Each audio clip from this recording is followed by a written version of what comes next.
Hi everyone and welcome to another edition of the Race Report. I'm Ron Hills. There were fireworks on the track and above them this weekend for the 4th of July weekend. We begin with action at Thunder Mountain Speedway.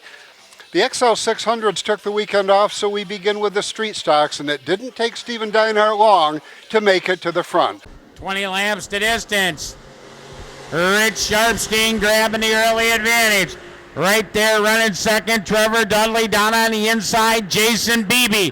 Look at Deinhardt. He's going to try to go 4 wide on the outside. He wants to get to the front right off the bongo bat.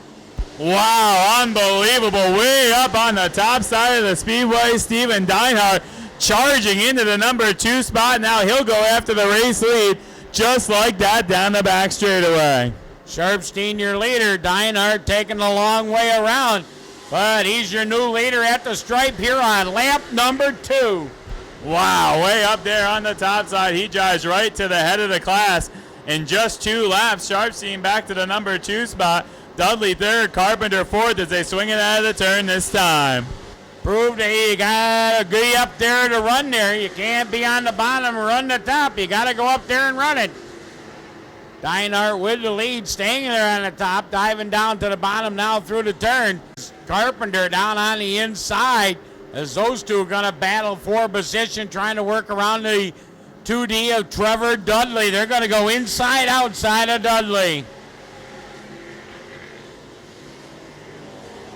3 to go for Steven Deinhardt out front. Sharpstein holding on to that 2 spot. Russell, Carpenter, Zimmer in that order as they work down the home straightaway. Boynton and Wolf getting together on the home stretch. There were 3 wide there. The cars in the back of the pack. Parallel sticks coming out, 2 to go for your leader. Sensible right there with the RS21. Still battling for second in the turn. One around in front of the leader. And yellow lights come on. Well, the yellow lights coming out. Steven Deinhardt not letting off. Once that car went around, he was going to keep moving. Green back out. Deinhardt not letting anyone have a chance to close in here. Down into turn 1. Oh, Cooper down to the inside on Zimmer. Nicely backs out of the throttle. Lets him straighten it back up into turn number 3. This time we'll see the white flag flying. Doug Stack Jr. on the inside of Trevor Dudley. That's the battle for position. But down the backstretch, taking the lead on lap number 2, not relinquish it. The win's going to go to Steven Deinhardt in the 73.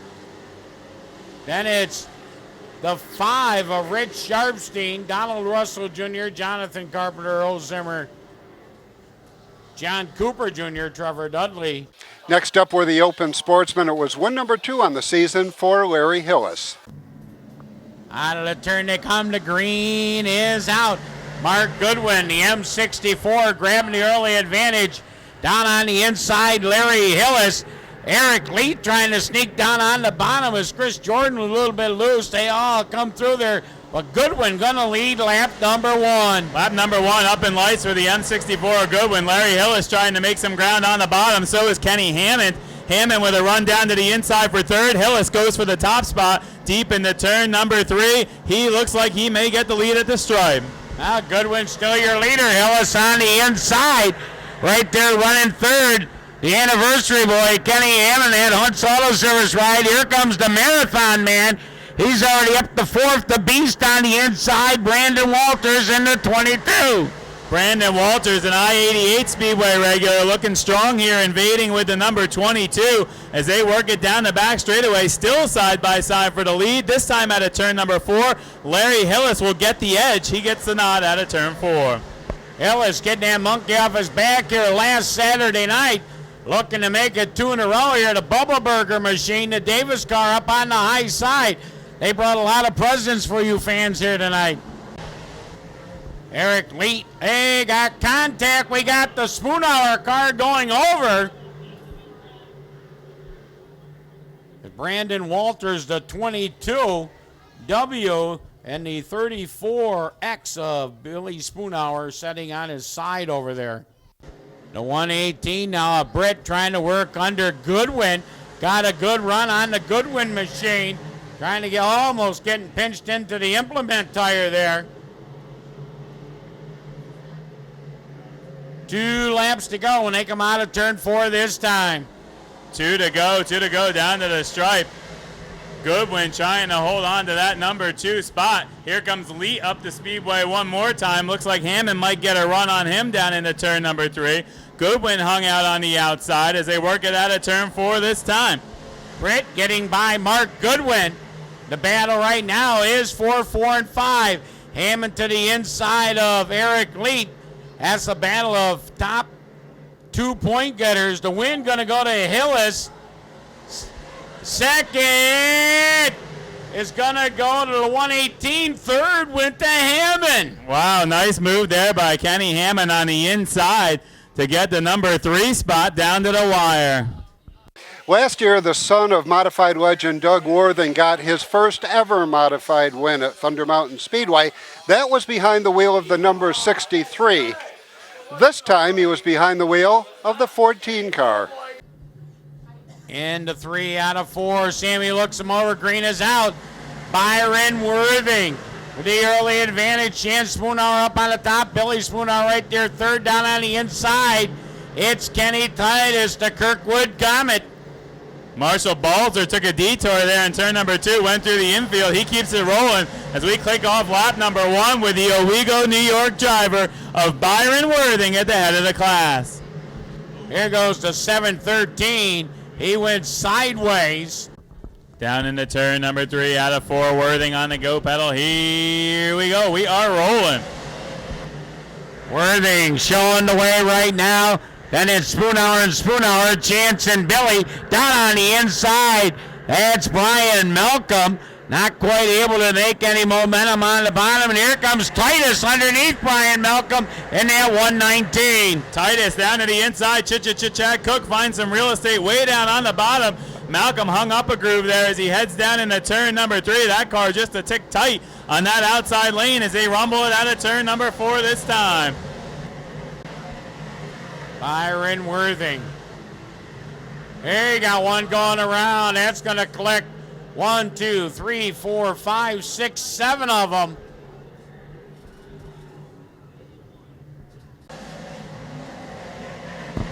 Three laps to go. Battle on the speedway is for second.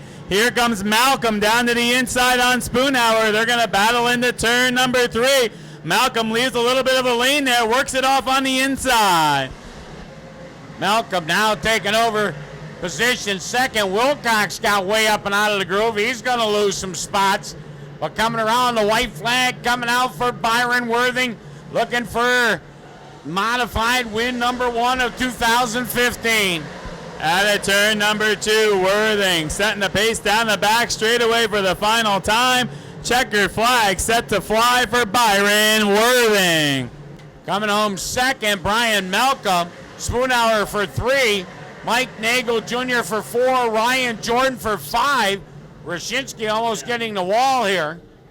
And what a battle in the 602 Sportsman Division, with the win going to Adam Hilton. Green back out. Dustin Jordan, Spoonhour way up on the high side. Adam Hilton down low, 3 wide down the backstretch. Down into turn number 3, Spoonhour on the outside. Adam Hilton way down on the bottom. Maybe something hanging off the back. Looks just like a little bit of molding on his number 2 machine. But at the stripe, Adam Hilton, your leader now. Spoonhour right down on the bottom. Pat Jordan 3rd, Mady 4th, and Dustin Jordan 5.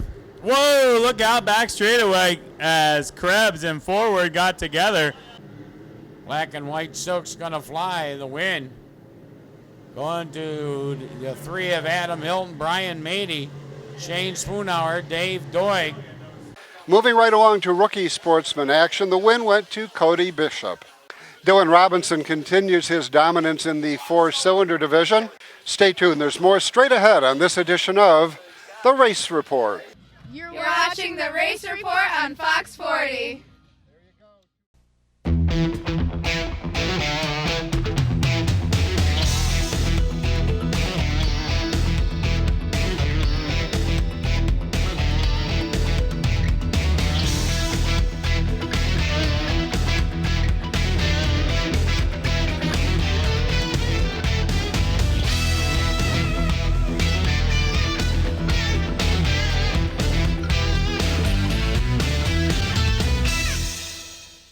30 years of satisfied customers. That's the proud history of Brush and Pallet Auto in Candor.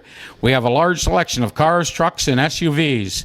Here is this week's Car of the Week. We'll give you a $1,000 minimum trade-in, and we have financing options to fit your needs, including a first-time buyers program. Think you can't afford it? We think you can. Check us out at brush-pallet.com or visit us in person at 598 Owego Road in Candor, New York. Foundation alert! Foundation alert! Pick me! Pick me! We don't badmouth the competition. We just beat them in price, quality, and customer service. Hi, this is Craig Moss with KRM Foundation Repair. If you got water in the basements, cracked or flaking foundations, foundation walls that are falling in, call us for a free estimate today. We're KRM Foundation Repair. Good as any, better than some. Bye-bye.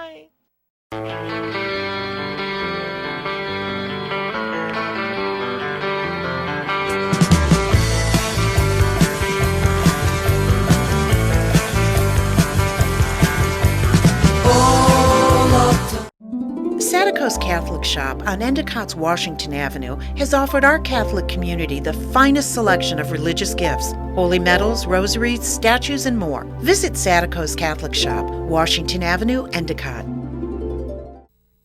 Unicorn Electronics in the Valley Plaza, Johnson City has the best pricing and selection of audio, video, and computer cables in the area. Don't spend a fortune on that HDMI cable for your new HD TV or Blu-ray player. Unicorn Electronics has quality cables in the lengths you need at a price you can afford. Expanding your network, Unicorn has the patch cables and accessories to make it happen. When you need to connect, think Unicorn Electronics in the Valley Plaza, Johnson City. We're here at Chubby Sports Bar, being able to talk with some of the Jordan family in the racing. The first one I'm going to talk to is Kevin Jordan, the driver of the number 22 Open Sportsman at Thunder Mountain Speedway. Kevin, there's 5 of you Jordans racing up at the Thunder Mountain Speedway.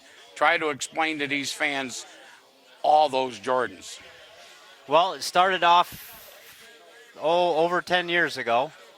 Pretty much I started off racing. We was into three-wheeler racing and four-wheelers and stuff, and got hurt real bad in them, and then I always worked security at Shangri-La and just was always into racing. My dad grew up racing. When we were little guys in my mom's arms, my dad was a flagger at Skyline and Glen Aubrey and Dryden back in the day, so we was always around racetracks. And after being head of security at Shangri-La for numerous years, I just wanted more. I knew the drivers and whatever. I actually drove Al Chapman's car one time, and I said, "Hey, I want to drive. I want to have one of these cars. I want to be in the spotlight. I want to do the driving." So I bought my first car from one of the Zachariases. It was an old Zacharias car, and I bought it.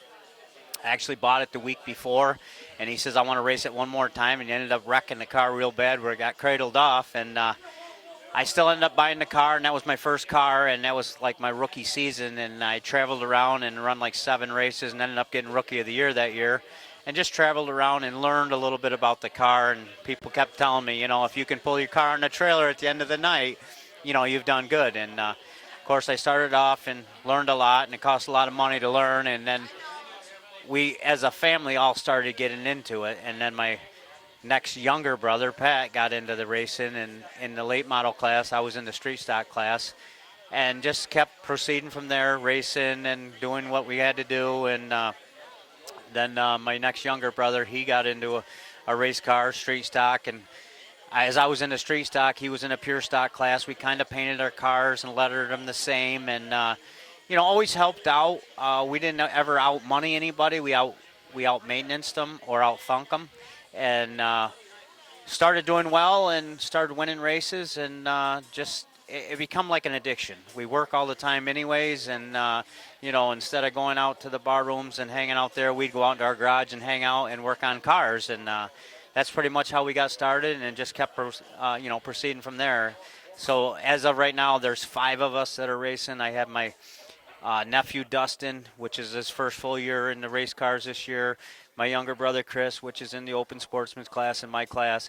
My other brother Pat, next younger brother, he's came back into racing this year. He's in the crate class, and of course I'm in the open class. And then Ryan, is in the modified class, and he's doing really, really well in there. And it's all a family thing. It's it's five of us together. It's a family. Somebody needs something. I'm in Binghamton working. I get a phone call usually 3-4 times a week saying, "Hey, you're in Binghamton. Can you stop by Gentiles or Trackside to pick up parts?" So I'm like the parts runner, and we do it as a family. We work as a family. We race as a family. Obviously, on race night, you guys, somebody comes in crashed. I'm sure you guys are all thrashing over to whatever car you needed. But my other question was going to be during the week, if somebody really is down, they got really crashed hard, need a lot of work, do you guys go to one another during the week to help out? Absolutely. The cost of racing is very expensive. Me and Pat and my nephews this year started building our own bodies to save costs there. We do our own work. Of course, we have the cars lettered. We have pretty much all of us have the same engine builder, Tommy Carr engine, which has been doing a great job for us. Absolutely. If somebody needs something at the track or at home or whatever, it's a family group. And, we've been doing really good this last 3 or 4 weeks. It's usually been at least 1 to 2 Jordans in Victory Lane. Saturday night is totally opposite. We've had a terrible night. I had a terrible night. I ended up blowing the motor up and almost rolled the car over in the heat. Dustin, our youngest one, first year racing, actually finished his best race, and he finished 5th, and he was ecstatic, and we're all ecstatic for him. We celebrate together. He finished 5th. He got to go over the scales, and it was like the best thing that ever happened. I had a bad night, ended up blowing up. My younger brother, Chris, he had a bad night, ended up losing oil pressure, so he had to pull off the track. And my other brother, Pat, he was running good, second with 3 laps to go, and his car overheated, so he had to pull off the track. And then comes Ryan in the modified, and he actually started off bad, went to the rear a few times, had flat tires, went in, changed tires, and ended up in the top 5. So it was a good night. Dustin was the highlight because first time he's got to finish in the top 5, so we kind of all grouped around him and cheered him on, and Ryan obviously had a good night, so that was about the highlight of the weekend. What is your career highlight? What would you think is your career highlight? I started out in street stocks for numerous years. I think 6 years in the street stocks, won 4 track championships and over 100 feature wins. And before the rest of my family really got in, my mom and dad followed me everywhere, and I had friends that just followed me everywhere. Jim and Donna were loyal friends, and I had friends that are now in racing against me that were part of my crew, which I used to call the Dream Team. And me being a local boy, I say local boy because didn't really have a lot of money behind us, but we tried the dirt series. We traveled on the dirt series. We went to every racetrack there was. If it was down in Weed Sport to Syracuse to, wherever. It was during the week, Middletown. We'd go on a Thursday night, and we traveled. And there's been very few local guys, and I call local guys Penn Can, 5 Mile Point, Thunder Mountain, Skyline, that has actually gone off on the dirt series and actually done something. I know Harry Marvin tried it, and Jim Gabriel did real good.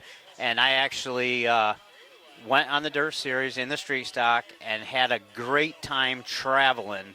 I didn't do that great. I ended up finishing 3rd in the dirt points. It was like winning to me because these guys were way above us, a lot more. They had a lot more technology than us and a lot more money or sponsorships. And, with us having a full-time job, it's tough to go on Middletown on a Thursday night and finish 3rd and tear your car down, pull the oil pan right off at 3 o'clock in the morning and get home by 7 and have to go from the races to work the next day. It's tough. But we did it. It was fun for a while. And the cost of racing has just gone so high now. I have some new sponsors. Conway Construction is a great sponsorship to me. JC Lowry was a new sponsorship on my car, which hopefully they're going to be helping out here shortly. Once again, Tommy Carr's been with me most of my career once I got in the open sportsman class, and he does a great job with building power, cheap power I call it. You could go to Kevin Enders, Pat Morrison, or whatever and spend $20,000, $30,000 or whatever. But so how about some of the help that's at the track other than family? Do you have other people that help you in the shop or at the track? Absolutely. I have a neighbor that has been with me. He lives across the road, Dickie Weston, that has been with me thin and thick and whatever. He actually, the last 2 races I raced in, he wasn't there. He was on vacation. And I almost feel like I don't have my mojo that I need because my main guy isn't there. My wife started to help me out with my kids being gone off to college now, and she started coming in the pits. She helps me out tremendous. Joe Sack, my nephew Josh, of course the family members are there. There's always people at the track. If you take that car to the track and you have a problem, somebody's going to be at the car. So a lot of times you might do a lot of work by yourself home in the garage, but there's always people at the track to help you. My last question is, how long do you think you're actually going to keep doing this? Man, that's a tough question. I keep telling my wife, why do I keep doing this? I got 2 kids in college, which keeps me pretty broke. But my family likes it. My kids like it. They know every week what goes on. My wife's on the phone as soon as something happens, and they're texting. They're like, why did this happen? What happened? Congratulations. And it's our whole family's in it. My mom works at Skyline Racetrack. My dad's at every races. Don't matter where we go, he's going to be there. I'm telling you, when we go to the racetrack, if there ain't 60 to 70 people that go to watch us, friends and family, there isn't none. So I don't know, it's an addiction. It's like a drug addict that has to have drugs, but we do have to have racing. And to answer your question, how long am I going to do it?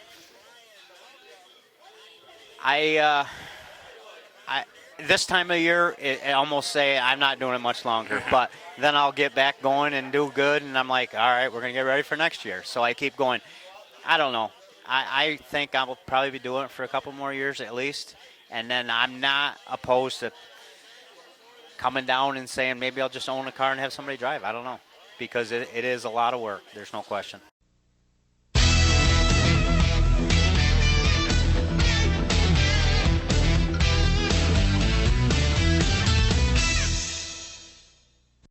Satico's Catholic Shop on Endicott's Washington Avenue has offered our Catholic community the finest selection of religious gifts, holy medals, rosaries, statues, and more. Visit Satico's Catholic Shop, Washington Avenue, Endicott. 30 years of satisfied customers. That's the proud history of Brush and Pallet Auto in Candor. We have a large selection of cars, trucks, and SUVs. Here is this week's Car of the Week. We'll give you a $1,000 minimum trade-in, and we have financing options to fit your needs, including a first-time buyer's program. Think you can't afford it? We think you can. Check us out at brush-pallet.com or visit us in person at 598 Owego Road in Candor, New York.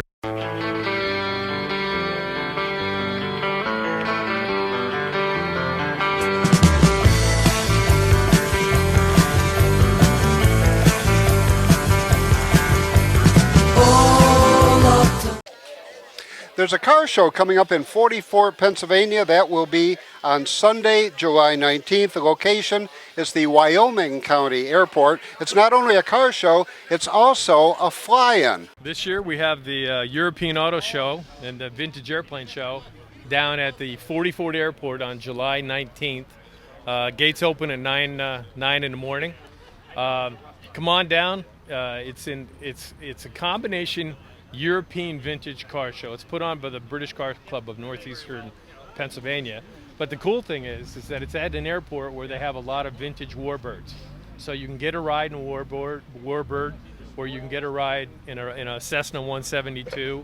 And we also a lot of great food there that's on the grounds. And we also, our charity this year is the Griffin Pond Animal Shelter. It's a no-kill shelter. So every year we have at least one charity that we raise money for. Cars can register online, even the morning of, and it's at www.bccnepa.com. The show is July 19th. It's at the 40 Fort Airport in 40 Fort, Pennsylvania, Wyoming Valley Airport in 40 Fort. Yeah, close to Wilkes-Barre. Right off 81. It's an easy shot. Shangri-La 2 Motor Speedway was in action on Sunday afternoon.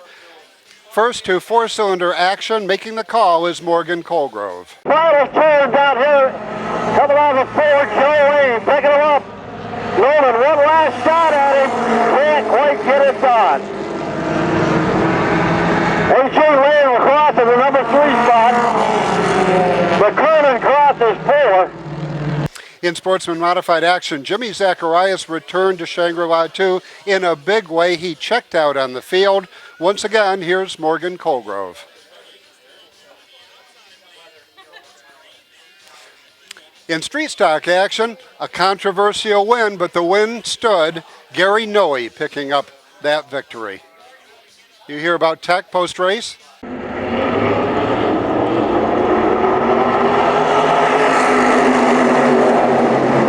Gets the run down on the inside. Goes out to a two-car White advantage down the backstretch. Everybody else 2 by 2 back through the field, trying to store it out position. Nick Moore in control, 3 wide on the turn number 4. Tony Hanbury working up on the outside, trying to make that outside lane work. He's going for the front. Battle hot for the number 2 spot. And made to the outside, throw it to the inside. He's getting back around, goes to the outside lane. He'll follow Hanbury through. Johnson, 4. Zacharias coming to the inside. That's Tony Hanbury. Tony Hanbury, hit to the outside. Zacharias to the inside. Lawrence to the inside, Zacharias to the outside. They almost come through. Lawrence drops back and drops in single file coming around the lap car. Wheel action back there for third. Tony Hanbury put down the outside. Tries the power move on the third 4. Lawrence up to the challenge.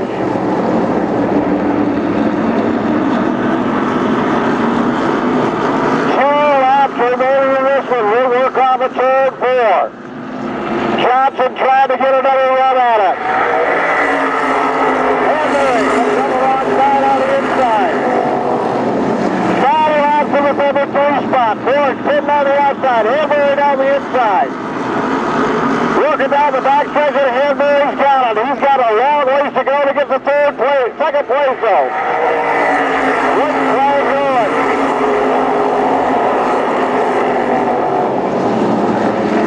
More time around. Zacharias in command by about 5 car lengths. Johnson nothing for him, going to follow him off a turn 2.